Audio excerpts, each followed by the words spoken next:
Hello അസ്സലാമു അലൈക്കും. അപ്പോൾ ഇന്ന് ഞാൻ വന്നിട്ടുള്ളത് വളരെ ഡിഫറെൻ്റ് ആയിട്ടുള്ള നല്ല ടേസ്റ്റി ആയിട്ടുള്ള ഒരു ചിക്കൻ റെസിപ്പി ആയിട്ടാണ്. എല്ലാവരും ട്രൈ ചെയ്ത് നോക്കുക. ആദ്യമായിട്ട് ചാനൽ കാണുന്നവരുണ്ടെങ്കിൽ ഒന്ന് സബ്സ്ക്രൈബ് ചെയ്ത് സപ്പോർട്ട് ചെയ്തേക്കണേ.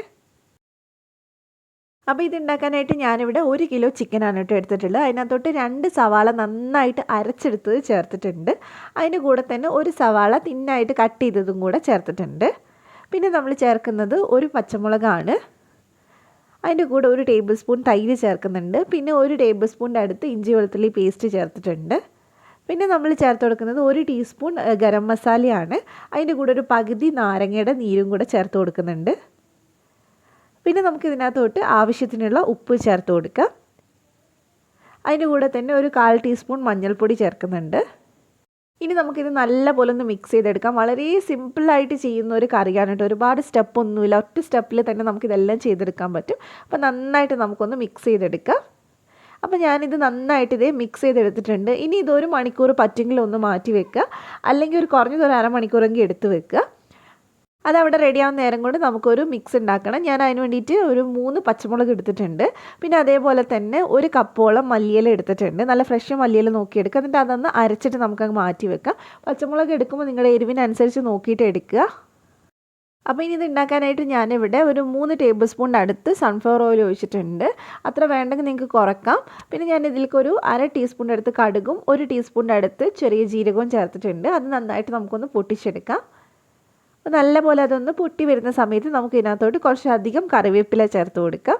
അപ്പോൾ അതോടിട്ട് നന്നായിട്ടൊന്ന് വറുത്തെടുക്കുക. അതിനുശേഷം നമ്മൾ നേരത്തെ മാരിനേറ്റ് ചെയ്ത് വെച്ചിട്ടുള്ള ചിക്കൻ അങ്ങനെ തന്നെ ചേർത്ത് കൊടുക്കുകയാണ്. ചിക്കൻ നമ്മൾ കട്ട് ചെയ്യുമ്പോൾ ചെറിയ കറിക്കട്ടുണ്ടല്ലോ, ആ ഒരു പീസായിട്ട് കട്ട് ചെയ്തെടുക്കുക. ഒരുപാട് വലുപ്പത്തിൽ കട്ട് ചെയ്യരുത്. അപ്പോൾ ഇനി നന്നായിട്ട് നമുക്ക് മിക്സ് ചെയ്തെടുക്കാം. ആ ജീരകവും കടുകൊക്കെ എല്ലാവരുടെയും ഒന്ന് മിക്സ് ആയിട്ട് വരണം. അപ്പോൾ നല്ലപോലെ നമുക്കൊന്ന് മിക്സ് ചെയ്തെടുക്കാം. അപ്പോൾ നന്നായിട്ട് ഞാൻ മിക്സ് ചെയ്തെടുത്തിട്ടുണ്ട്. ഇനി നമുക്കിതൊന്ന് അടച്ച് വെച്ച് വേവിക്കണം. ചിക്കൻ വേവാൻ എടുക്കുന്ന അത്രയും സമയം ഒരു 15 തൊട്ട് 20 മിനിറ്റ് വരെ വേവിച്ചെടുക്കുക. ഇടയ്ക്കിടയ്ക്ക് ഇതൊന്ന് തുറന്നിട്ട് ഇളക്കി ഇട്ട് കൊടുക്കുക. പിന്നെ നമ്മൾ വെള്ളമൊന്നും ചേർക്കേണ്ട ആവശ്യമില്ല, ചിക്കനിൽ നിന്ന് തന്നെ വെള്ളം ഇറങ്ങി വന്നോളൂ. അപ്പോൾ നന്നായിട്ട് മിക്സ് ചെയ്തതിന് ശേഷം നമുക്ക് ഒന്നും കൂടി അടച്ച് വെച്ച് വേവിച്ചെടുക്കാം. ഇപ്പോൾ ഏകദേശം വെന്തിട്ടുണ്ട്. ചിക്കൻ ഇവിടെ വെന്ത് വന്നിട്ടുണ്ട് കേട്ടോ. ഇനി ഈ സമയത്ത് നമ്മൾ ഇതിനകത്തോട്ട് നമ്മൾ അരച്ച് വെച്ചിട്ടുള്ള ആ ഒരു മല്ലിയിലേൻ്റെ പേസ്റ്റ് ചേർത്ത് കൊടുക്കുകയാണ്. മല്ലിയില ചേർത്തിട്ടുണ്ടെന്ന് വിചാരിച്ചിട്ട് മല്ലിയിലേൻ്റെ കുത്തുന്ന ടേസ്റ്റൊന്നും ഉണ്ടാവില്ല. എല്ലാവർക്കും ഇഷ്ടമാവും കഴിക്കാനായിട്ട്. അപ്പോൾ നന്നായിട്ട് മിക്സ് ചെയ്ത് ഇനി നമ്മൾ നല്ല ഡ്രൈ ആക്കി എടുക്കണം ഇത്. അപ്പോൾ വെള്ളം മുഴുവനും വറ്റിയിട്ട് എണ്ണ ഇങ്ങനെ തെളിഞ്ഞ് വരുന്ന സമയമാകുമ്പോൾ നമുക്ക് ഇതിനകത്തോട്ട് കറിവേപ്പിലയും കുരു കളഞ്ഞിട്ടുള്ള 2 പച്ചമുളകും ചേർത്ത് കൊടുക്കുക. അപ്പോൾ അങ്ങനെ എരിവുണ്ടാവില്ല, പക്ഷെ നല്ലൊരു മണം ഉണ്ടാവും പച്ചമുളകിൻ്റെ.